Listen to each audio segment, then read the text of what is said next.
हिंदी में यूपीएससी की तैयारी से संबंधित प्रोग्राम्स को देखने के लिए सब्सक्राइब करें स्टडी IQ IAS हिंदी। अमृत उपाध्याय 007 इंस्टा पर आईडी है और अमृत उपाध्याय 007 मेरे टेलीग्राम की आईडी। सबसे पहले तो निगाह डाल लेते हैं कि कौन कौन राष्ट्रपति रहे। डॉक्टर राजेंद्र प्रसाद 1950 से 1962 दो टाइम राष्ट्रपति रहे और सबके बारे में हम इंफॉर्मेशन आगे देखेंगे भी। अभी सिर्फ आप देख लीजिए टेन्योर क्या कह रहा, टर्म क्या कह रहा। तो डॉक्टर राजेंद्र प्रसाद 1950 से 1962, इसका मतलब है कि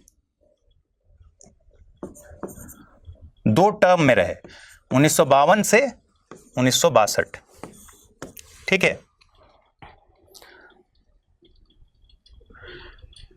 अब एक आप ऐसे लिस्ट बनाइएगा याद रखने के लिए, और जब याद रखने के लिए लिस्ट बनाइएगा तो लिखिए 1952 से 62, 1952 कर दीजिए, 1957 कर दीजिए, 5 साल का टर्म होता है। फिर 1962 कर दीजिए, फिर 1967 कर दीजिए। पहला ब्रेक यहां पर लगेगा, ठीक। फिर लिखिए 1969, यानी यहां कुछ डिस्टर्बेंस हुआ। 5-5 साल का टर्म चल रहा है, 5 साल 5 साल 5 साल, फिर 5 साल, और फिर एक यहां 2 ही साल पर दिख रहा है कि राष्ट्रपति चेंज हुए। तो हम देखेंगे कि ऐसा क्यों हुआ। फिर इसके बाद 1969 के बाद 1974 लिखिए, ठीक है, 5 साल हुआ। और फिर लिखिए 1977।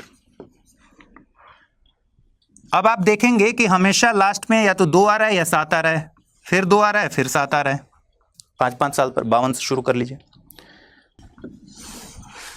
यहां 2 ही साल के गैप पर प्रेसिडेंट चेंज हुए हैं 1969 में, लेकिन फिर 5 साल का टर्म रहा है 74, और 74 के बाद 3 साल पर फिर प्रेसिडेंट चेंज हुए हैं।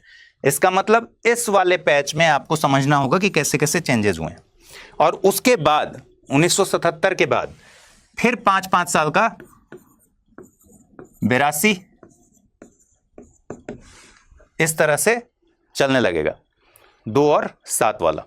तो आइए पहले देख लेते हैं कौन कौन राष्ट्रपति रहे। डॉक्टर राजेंद्र प्रसाद हो गए पहले राष्ट्रपति। डॉक्टर सर्वपल्ली राधाकृष्णन ने 1962 में कार्यभार संभाला था, निर्वाचित हुए थे, और 1967 तक ये राष्ट्रपति रहे। फिर डॉक्टर जाकिर हुसैन 1967 में प्रेसिडेंट बने, लेकिन 1969 में इनका देहांत हो गया, मृत्यु हो गई। ठीक है। अब प्रेसिडेंट की मृत्यु हो जाने के बाद क्या होता है, 6 महीने के भीतर इलेक्शन कराना होता है, और तब तक जिम्मेदारी कौन संभालता है, वाइस प्रेसिडेंट को कार्यवाहक राष्ट्रपति बनाया जाता है। इसमें कहानी और भी है, इसको आगे समझेंगे।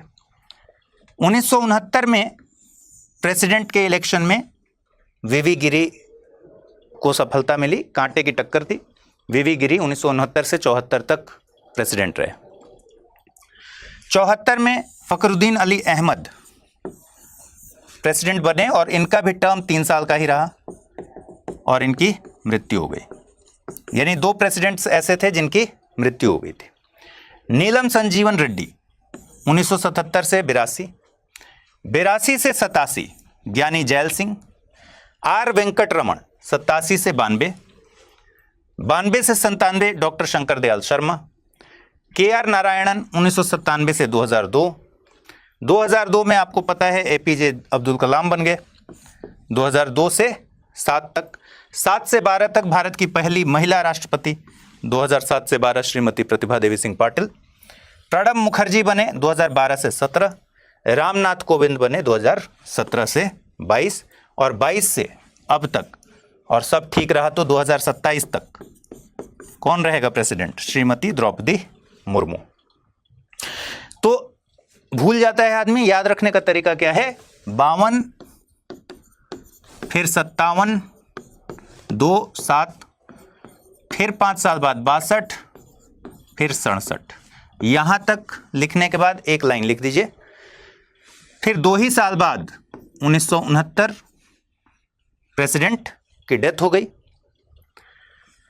69 से फिर 74 तक वीवी गिरी रहे, फिर प्रेसिडेंट की डेथ हो गई 1977 में। ठीक है, यहां पर एक लाइन कर लीजिए। और 77 के बाद फिर यही वाला क्रम चलता रहेगा, 1982 से 87, फिर 87 से 1992 तक, 92 से 1997 तक, 97 से 2002 तक, 2002 से 2007 तक, 2007 से 2012 तक, 2012 से 2017 तक और फिर 2022 से अभी तक। अब पूरा याद रहता नहीं है, लेकिन आप चाहें तो ऐसे समझ सकते हैं। तो 52 से 62 तक एकमात्र राष्ट्रपति जो कि 2 टर्म प्रेसिडेंट रहे, उनका नाम क्या है? डॉक्टर राजेंद्र प्रसाद।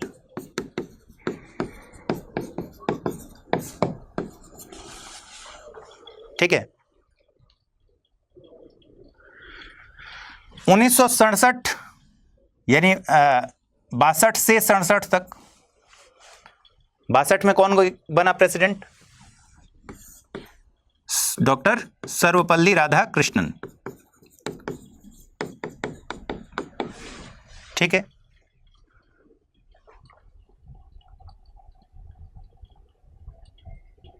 फिर 67 में किसकी मृत्यु हुई? डॉक्टर जाकिर हुसैन 67 में बने और इनकी मृत्यु हो गई। तो 67 में कर दीजिए डॉक्टर जाकिर हुसैन।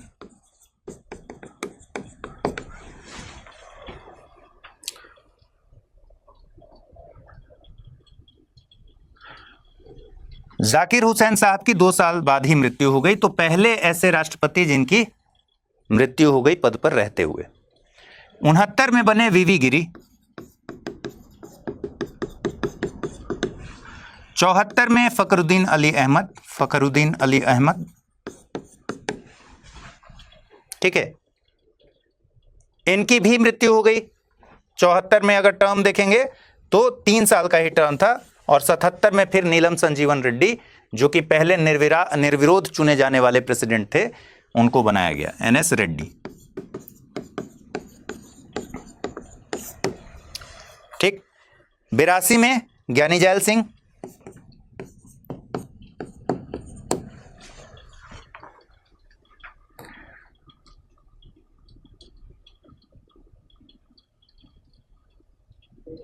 सतासी में R वेंकटरमन,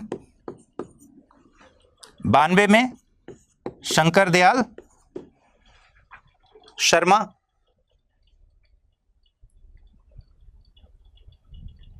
ठीक है। 97 में KR नारायणन, 2002 में कलाम साहब, ठीक है। 2007 में पहली महिला राष्ट्रपति, ये याद रखना है, 2007 पहली महिला राष्ट्रपति। 2012 प्रणब मुखर्जी, 2017 रामनाथ कोविंद और 2022 में श्रीमती द्रौपदी मुर्मू। इधर वाला तो याद ही रहता है, उधर वाला भूल जाता है। अब आइए एक एक करके थोड़ी सी जानकारी ले लें। देखिए, 2 बार चुने जाने वाले एकमात्र राष्ट्रपति कौन है? डॉक्टर राजेंद्र प्रसाद। सबसे ज्यादा वोट परसेंट से अपने सेकंड टर्म में इन्होंने हराया था सामने वाले प्रत्याशी को। तो 99.35% वोट परसेंटेज था, इनका परसेंटेज था, और 0.4% मिला था NN दास को, विपक्ष में थे। तो 99% से ज्यादा 99.35% वोट परसेंटेज से आज तक सबसे ज्यादा वोट के परसेंटेज के साथ कौन विन किया है? राजेंद्र प्रसाद। 1962 में भारत सरकार द्वारा इन्हें सर्वोच्च नागरिक सम्मान भारत रत्न से नवाजा गया था। संविधान सभा के स्थायी अध्यक्ष रह चुके हैं, ठीक है। आत्यंतिक वीटो के पहले इस्तेमालकर्ता,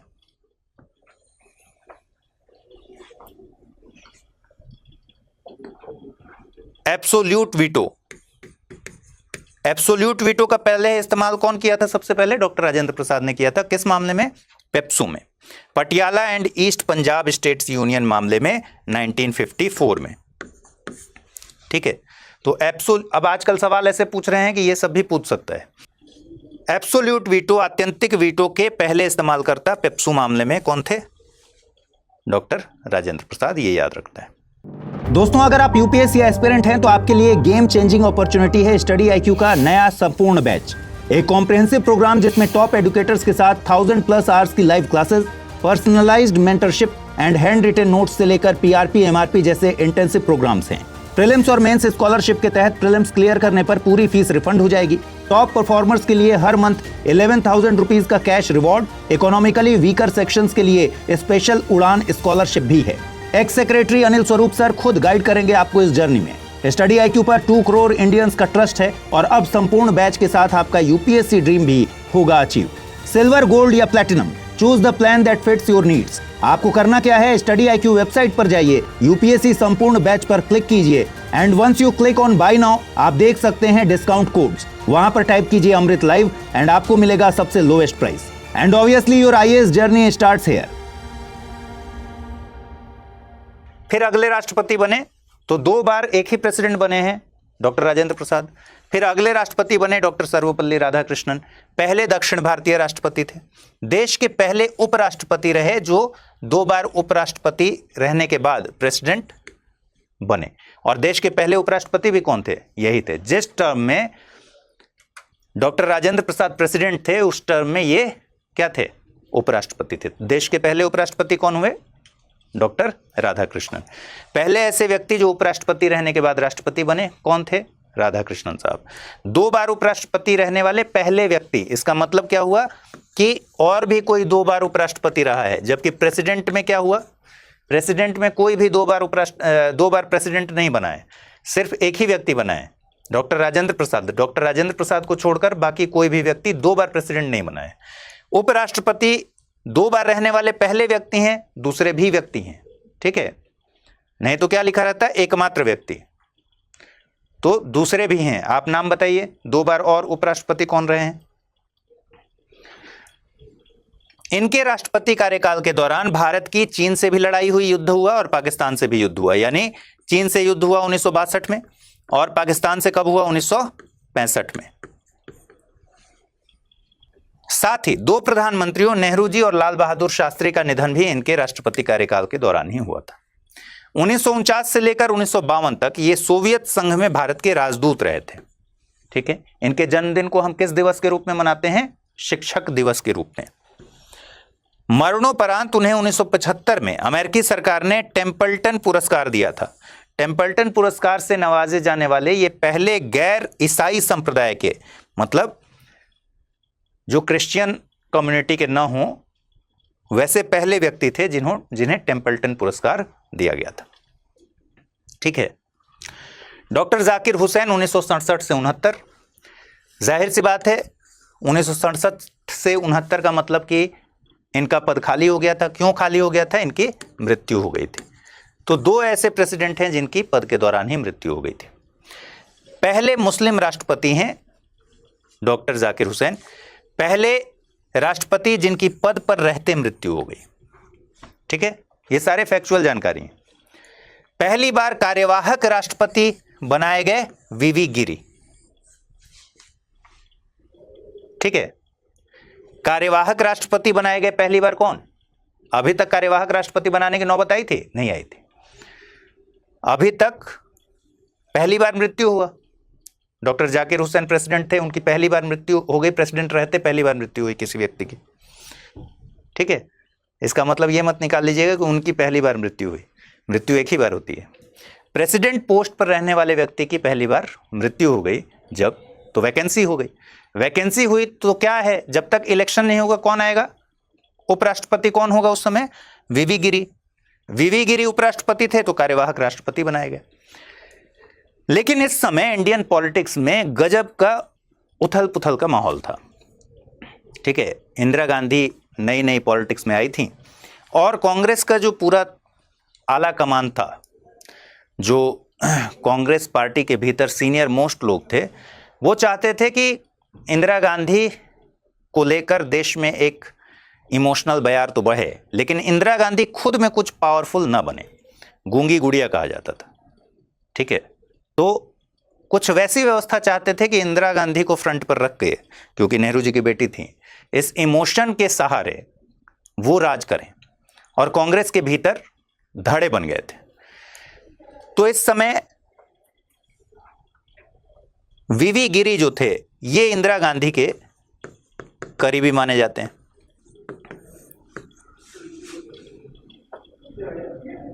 इन्होंने प्रेसिडेंट पोस्ट पर निर्दलीय चुनाव लड़ा, वीवी गिरी साहब ने, इंदिरा गांधी के कहने पर, ठीक है। और कांग्रेस की तरफ से एनएस रेड्डी को खड़ा किया गया,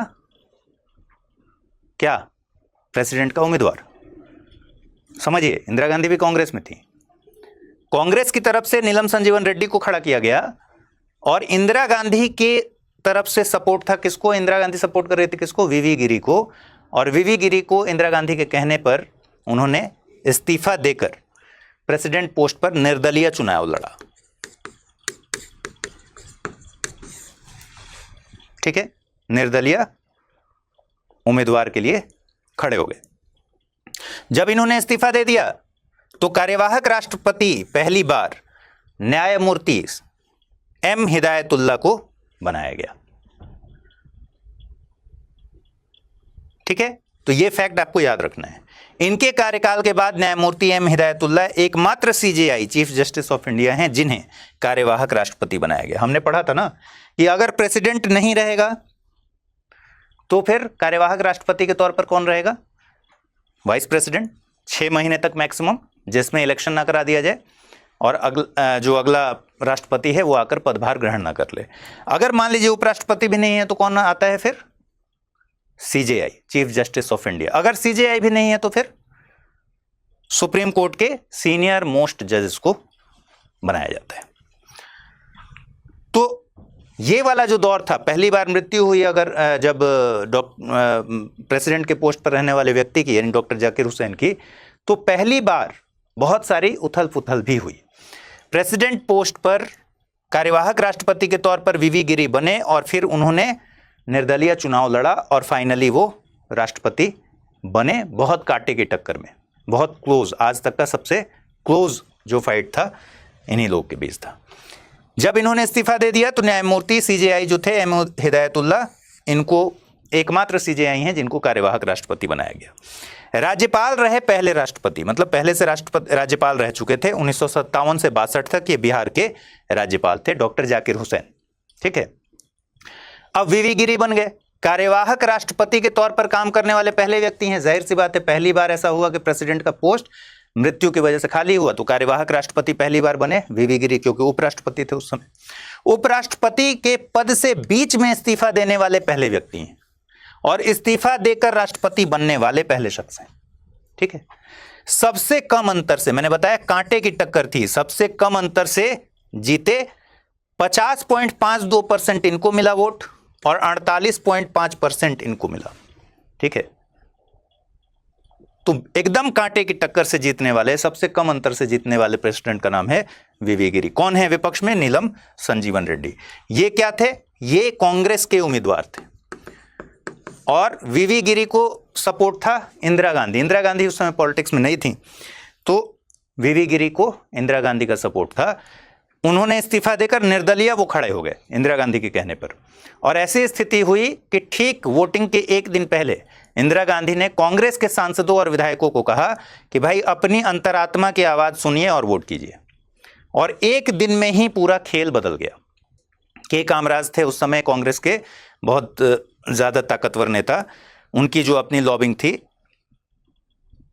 उस समय तक कौन जीत रहा था? जाहिर सी बात है कांग्रेस में कौन जीतेगा? कांग्रेस से खड़ा हुआ उम्मीदवार नीलम संजीवन रेड्डी, एनएस रेड्डी।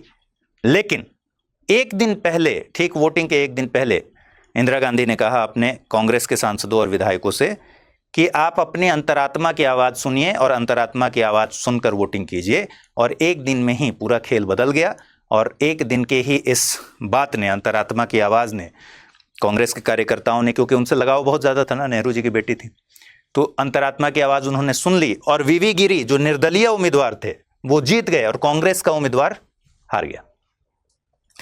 तो निर्दलीय चुने जाने वाले भी एकमात्र राष्ट्रपति हैं ये, पहले नहीं, एकमात्र प्रेसिडेंट हैं जो कि निर्दलीय उम्मीदवार के तौर पर खड़े हुए थे। वीवी गिरी इंदिरा गांधी की ओर से निर्दलीय उम्मीदवार थे, जबकि नीलम संजीवन रेड्डी कांग्रेस पार्टी के उम्मीदवार थे और कांग्रेस में नेतृत्व का विवाद बहुत जोरों पर था। राष्ट्रपति चुनाव विवाद का पहला मामला दायर हुआ था। अब देखिए क्या हुआ, जितना आप पढ़े हैं ना सब इसी में समझ में आ जाएगा। राष्ट्रपति चुनाव विवाद का अभी तक कहीं मामला नहीं आया है। हमने देखा है ना, राष्ट्रपति चुनाव विवाद का मामला या उपराष्ट्रपति के चुनाव का विवाद का मामला कौन सुलझाएगा, किसके पास जाएगा और किसका विनिश्चय अंतिम होगा, सुप्रीम कोर्ट का। तो पहला मामला है जो सुप्रीम कोर्ट चला गया, क्योंकि यहां जो विवाद चल रहा है ना, नीलम संजीवन रेड्डी कांग्रेस के उम्मीदवार हार गए, तो कोर्ट में केस किया गया कि भाई वीवी गिरी जीते हैं लेकिन इन्होंने गलत तरीके से चुनाव जीता है। सुप्रीम कोर्ट में इनके चुनाव को चुनौती देते हुए याचिका दायर की गई थी, ठीक है। और प्रेसिडेंट रहते हुए ये कोर्ट में जाकर इन्होंने अपना पक्ष रखा था जब केस हो गया। तो ये बड़ा इंटरेस्टिंग दौर था उस समय का इंडियन पॉलिटिक्स का, जब प्रेसिडेंट इलेक्शन को लेकर खूब घमासान मचा कांग्रेस पार्टी के भीतर ही। कांग्रेस का अपना जो उम्मीदवार है वो हार गया और निर्दलीय उम्मीदवार जिनको इंदिरा गांधी का समर्थन था वो जीत गए। ये मामला पहली बार प्रेसिडेंट का इलेक्शन गया सुप्रीम कोर्ट में, उससे जुड़ी हुई शिकायत याचिका दाखिल हुई और पहली बार प्रेसिडेंट पोस्ट पर रहते हुए कोर्ट में जाकर, पहले क्या एकमात्र बार कोर्ट में जाकर अपना पक्ष उन्होंने रखा। फिर 69 से 74 तक तो वीवी गिरी रहे। 74 में ये चेंज हो गए। 74 में फखरुद्दीन अली अहमद को बनाया गया प्रेसिडेंट, जो कि भारत के दूसरे मुस्लिम राष्ट्रपति थे। डॉक्टर राजेंद्र प्रसाद के बाद पहले राष्ट्रपति जिन्होंने उपराष्ट्रपति से राष्ट्रपति बनने का रिवाज तोड़ा। अभी तक क्या हो रहा था उस समय से ही कि जो उपराष्ट्रपति था वही राष्ट्रपति बन जा रहा था। चूंकि राजेंद्र प्रसाद देश के पहले राष्ट्रपति थे, इसलिए उन्हें उपराष्ट्रपति के तौर पर चुनने की कोई संभावना नहीं थी, ठीक है। तो इसको पहली बार ही समझिए कि उपराष्ट्रपति से राष्ट्रपति बनने का रिवाज टूटा कब, जब फखरुद्दीन अली अहमद प्रेसिडेंट बने। इन्हीं के टाइम में देश का सबसे विवादित इमरजेंसी लगा इंदिरा गांधी के कहने पर, और इंदिरा गांधी का ही समर्थन में फखरुद्दीन अली अहमद को बनाया गया था। टेन्योर देख ही रहे हैं 74 से 77, ये वही दौर है इमरजेंसी वाला दौर। तो इमरजेंसी का जो पूरा काल था वो फखरुद्दीन अली अहमद को ही ने सैंक्शन किया था, ठीक है। आंतरिक गड़बड़ी के आधार पर लगने वाला पहला इमरजेंसी था, इंटरनल डिस्टरबेंस के आधार पर लगने वाला पहला इमरजेंसी। और आपको पता है कि बाद में 1978 में 44वें संविधान संशोधन के जरिए क्या कर दिया गया, इंटरनल जो गड़बड़ी है, आंतरिक अशांति, उसका क्लॉज हटा दिया गया और क्लॉज में लिख दिया गया सशस्त्र विद्रोह, युद्ध, बाह्य आक्रमण या फिर सशस्त्र विद्रोह की वजह से ही नेशनल इमरजेंसी लगाई जा सकती है, ये स्पष्ट कर दिया गया।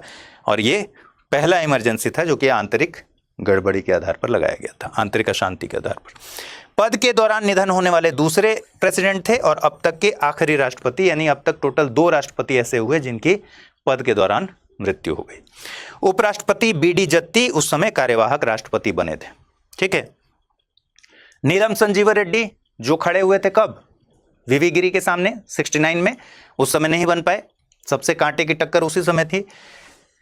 ये फाइनली बने 1977 में, लेकिन इनके साथ उस समय तो कांटे की टक्कर में हार गए थे, लेकिन इनके सामने कोई प्रत्याशी 77 में नहीं था। निर्विरोध चुने जाने वाले एकमात्र राष्ट्रपति हैं, इनके सामने कोई भी प्रत्याशी नहीं था।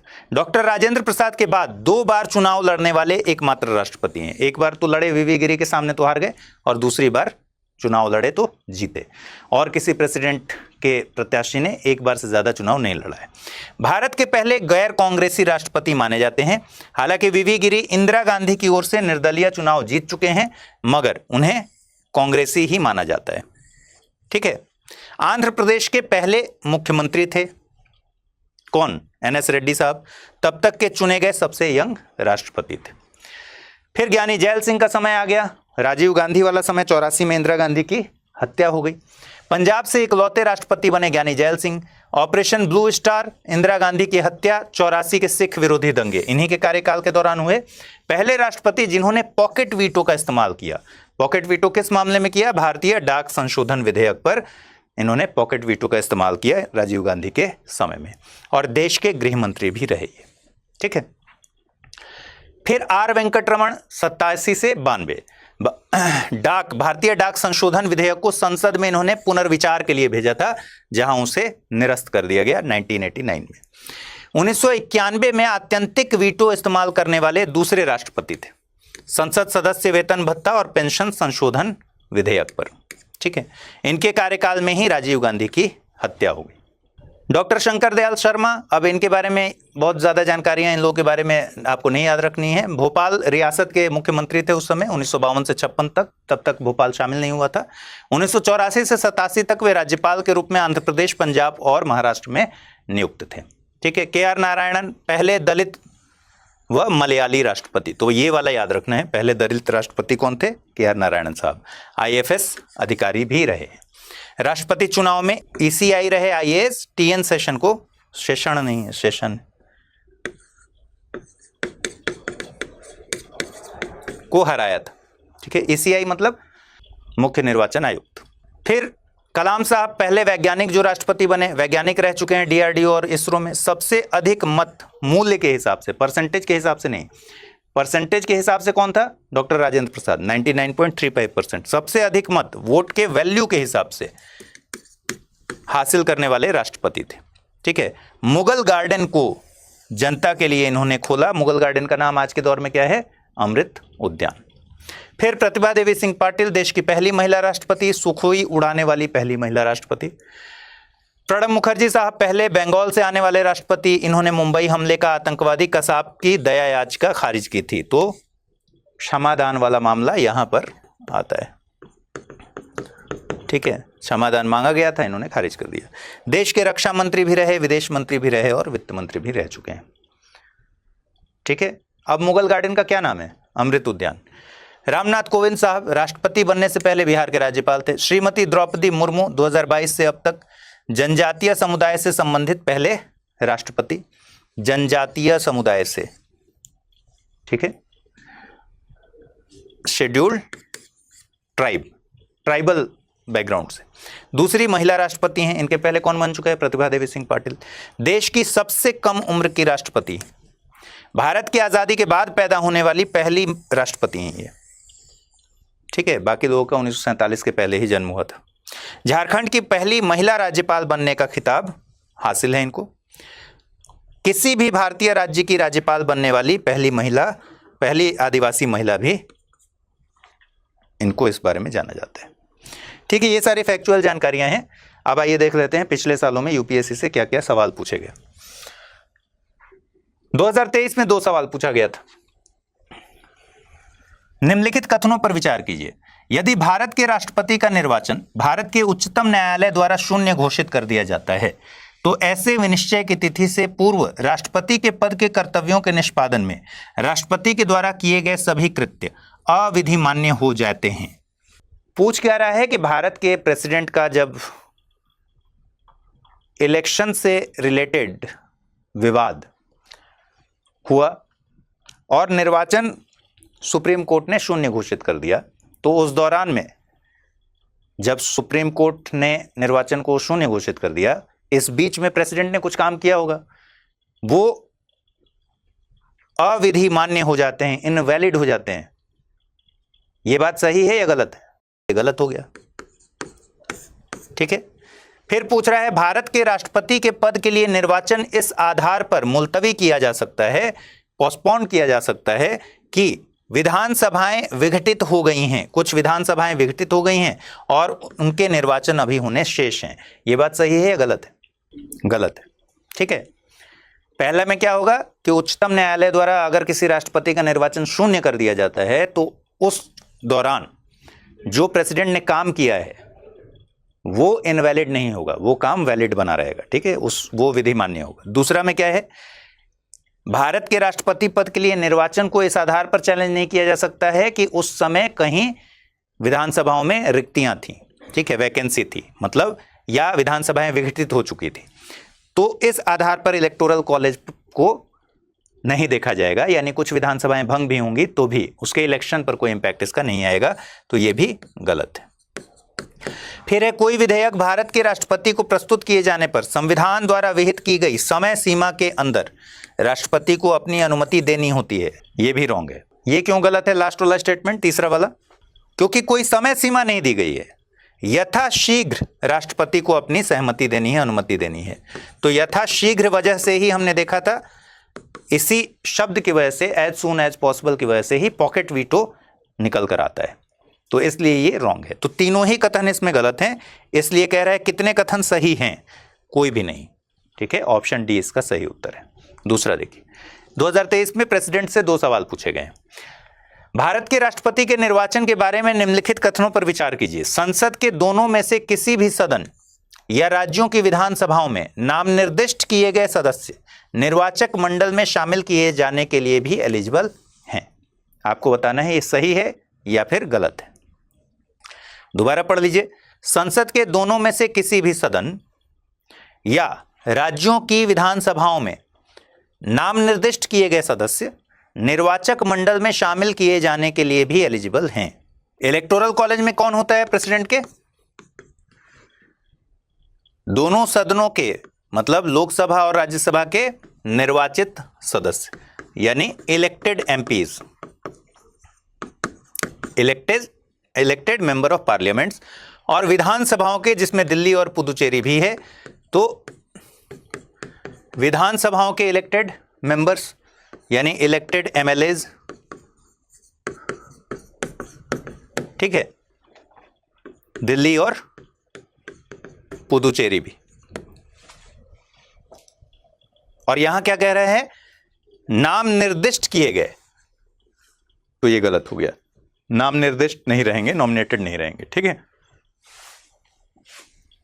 दूसरा स्टेटमेंट है, निर्वाच्य विधानसभा सीटें जितनी अधिक होती हैं उस राज्य के प्रत्येक एमएलए के वोट का मान भी उतना ही अधिक होता है।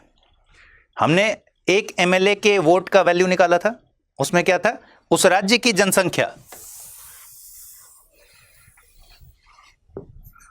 राज्य की जनसंख्या 1971 की जनगणना के अनुसार,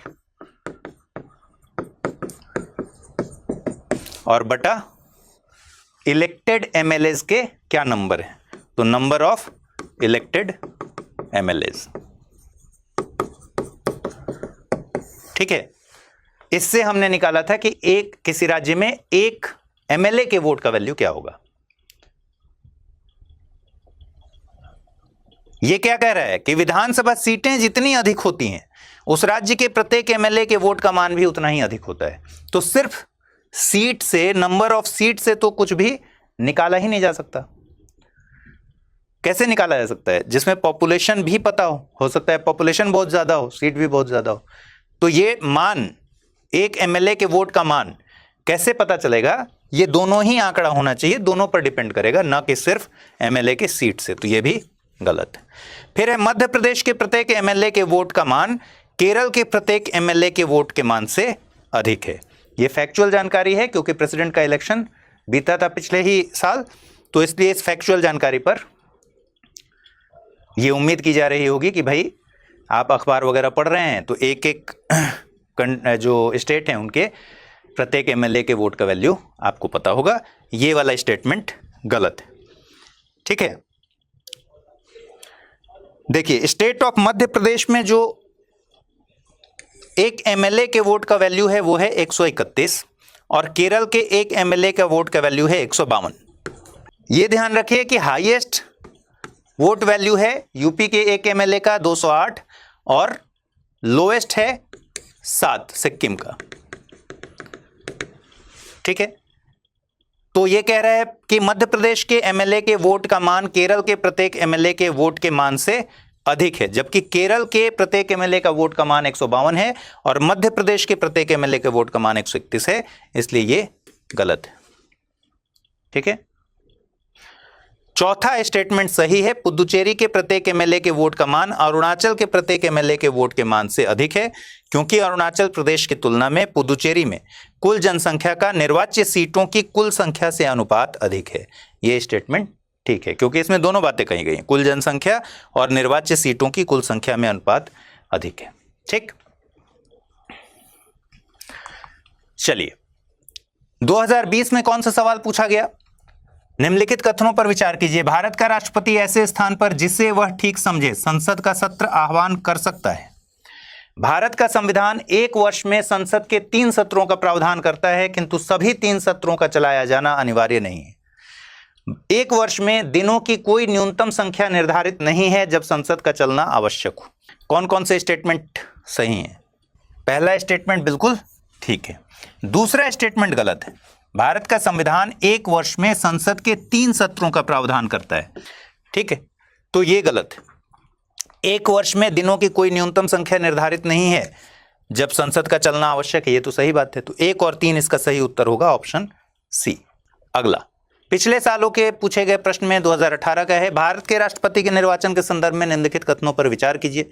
प्रत्येक एमएलए के वोट का मूल्य अलग अलग राज्य में अलग अलग होता है। ये बात सही है या गलत है? ये बात सही है। अलग अलग एमएलए में अलग अलग राज्य में एक एमएलए के वोट का मूल्य निकालिएगा तो क्या होगा? वो अलग अलग आएगा, क्योंकि उसमें जनसंख्या भी अलग होगी और नंबर ऑफ इलेक्टेड एमएलए की संख्या भी, नंबर ऑफ इलेक्टेड एमएलए भी अलग अलग होंगे, तो ये सही है। दूसरा स्टेटमेंट पूछ रहा है, लोकसभा के सदस्यों के वोट का मूल्य राज्यसभा के सदस्यों के वोट के मूल्य से अधिक होता है। लोकसभा के सदस्यों का वोट का मूल्य राज्यसभा के सदस्यों के वोट के मूल्य से कम होता है। अब ये सही है या गलत है? हमने पढ़ा था ना कि राज्यों के अलग अलग राज्य में प्रत्येक जो एमएलए के वोट का मूल्य, इलेक्टेड एमएलए के वोट का मूल्य निकालेंगे तो वो अलग अलग आएगा, लेकिन एक सांसद के वोट का मूल्य, एक एमपी के वोट का मूल्य क्या होगा? इक्वल होगा, वो लोकसभा का सांसद हो या फिर राज्यसभा का सांसद हो। तो ये वाला स्टेटमेंट गलत है। दोनों ही लोकसभा हो राज्यसभा हो, एक एमपी के वोट का मूल्य 700 इस बार था, क्योंकि जम्मू कश्मीर की विधानसभा नहीं थी, इसलिए 700 था इस समय। तो लोकसभा के सदस्यों के वोट का मूल्य राज्यसभा के सदस्यों के वोट के मूल्य से अधिक नहीं बल्कि बराबर होता है। तो कौन सा कथन इसमें सही है? केवल एक, ऑप्शन ए। फिर 2013 में एक सवाल पूछा गया था, मुझे हिंदी में ये नहीं मिल पाया तो इंग्लिश में देख लीजिए। Consider the following statements, the chairman and the deputy chairman of the Rajya Sabha are not the members of that house. Hindi में बता दूं कि राज्यसभा के सभापति और उपसभापति उस सदन के यानी राज्यसभा के मेंबर्स नहीं होते हैं। देखिए, वाइस प्रेसिडेंट हमने पढ़ा था कि पदेन सभापति होता है किसका? राज्यसभा का। लेकिन जो डेप्यूटी चेयरमैन है, उपसभापति है, वो राज्यसभा का मेंबर होता है, सदस्य होता है, लेकिन वाइस प्रेसिडेंट राज्यसभा का मेंबर नहीं होता है। ठीक है, क्वेश्चन में दोनों को मिला दिया है। पूछ रहा है chairman and the deputy chairman of the Rajya Sabha are not the members of that house, इसलिए ये गलत है। गलत इसलिए है कि चेयरमैन तो ठीक है कि वो राज्यसभा का मेंबर नहीं होता, लेकिन डेप्यूटी चेयरमैन तो राज्यसभा का मेंबर होता है, इसलिए ये स्टेटमेंट गलत है। अब आइए, while the nominated members of the two houses of the parliament have no voting right in the presidential election, they have the right to vote in the election of the vice president। क्या पूछ रहा है सवाल कि दोनों जो सदन हैं पार्लियामेंट के यानी लोकसभा और राज्यसभा, उनके जो नॉमिनेटेड मेंबर हैं, नाम निर्दिष्ट सदस्य हैं, उनको प्रेसिडेंट के इलेक्शन में वोट करने का अधिकार नहीं होता, लेकिन उन्हें वाइस प्रेसिडेंट के इलेक्शन में वोट करने का अधिकार होता है। कल ही हमने पढ़ा है, क्वेश्चन कह रहा है सिर्फ प्रेसिडेंट के पार्ट पर नहीं बल्कि वाइस प्रेसिडेंट के इलेक्शन में ही। और कल ही हमने देखा था दोनों का अंतर कि वाइस प्रेसिडेंट का जो इलेक्टोरल कॉलेज है और प्रेसिडेंट के इलेक्टोरल कॉलेज में अंतर है, दोनों के निर्वाचक मंडल में अंतर है। वाइस प्रेसिडेंट के इलेक्टोरल कॉलेज में केवल एमएलएज नहीं होते, ठीक है, सांसद होते हैं, लेकिन सांसद में सिर्फ निर्वाचित नहीं होते बल्कि निर्वाचित और नाम निर्दिष्ट दोनों होते हैं, नॉमिनेटेड भी होते हैं। ठीक है, जबकि प्रेसिडेंट के इलेक्टोरल कॉलेज में जो सांसद हिस्सा लेते हैं वो सिर्फ और सिर्फ इलेक्टेड होते हैं, उसमें जो नॉमिनेटेड हैं वो नहीं रहते, इसलिए ये स्टेटमेंट ठीक है। तो इसका क्या उत्तर होगा? केवल 2 ओनली, ऑप्शन बी। चलिए, तो ये सारे सवाल थे और कुछ फैक्चुअल जानकारी थी। ऐसे ही सवाल और फैक्चुअल जानकारी उपराष्ट्रपति का भी कर लेंगे। दोस्तों, अगर आप यूपीएससी एस्पिरेंट हैं तो आपके लिए गेम चेंजिंग अपॉर्चुनिटी है स्टडी आईक्यू का नया संपूर्ण बैच। एक कॉम्प्रिहेंसिव प्रोग्राम जिसमें टॉप एडुकेटर्स के साथ 1000+ आवर्स की live classes, personalised mentorship and hand written notes से लेकर पीआरपी एमआरपी जैसे इंटेंसिव प्रोग्राम्स हैं। प्रीलिम्स और मेंस स्कॉलरशिप के तहत प्रीलिम्स क्लियर करने पर पूरी फीस रिफंड हो जाएगी। टॉप परफॉर्मर्स के लिए हर मंथ 11,000 रुपीज का cash reward, economically weaker sections के लिए स्पेशल उड़ान स्कॉलरशिप भी है। X secretary Anil Swarup sir खुद गाइड करेंगे आपको इस जर्नी में। स्टडी IQ पर 2 करोड़ इंडियंस का ट्रस्ट है और अब संपूर्ण बैच के साथ आपका यूपीएससी ड्रीम भी होगा अचीव। सिल्वर, गोल्ड या platinum, choose the plan that fits your needs. आपको करना क्या है, स्टडी IQ वेबसाइट पर जाइए, यूपीएससी संपूर्ण बैच पर क्लिक कीजिए and once you click on buy now आप देख सकते हैं डिस्काउंट कोड्स। वहां पर टाइप कीजिए अमृत लाइव एंड आपको मिलेगा सबसे lowest price and obviously your IAS journey starts here. Hindi में यूपीएससी की तैयारी से संबंधित प्रोग्राम्स को देखने के लिए सब्सक्राइब करें स्टडी IQ IAS हिंदी।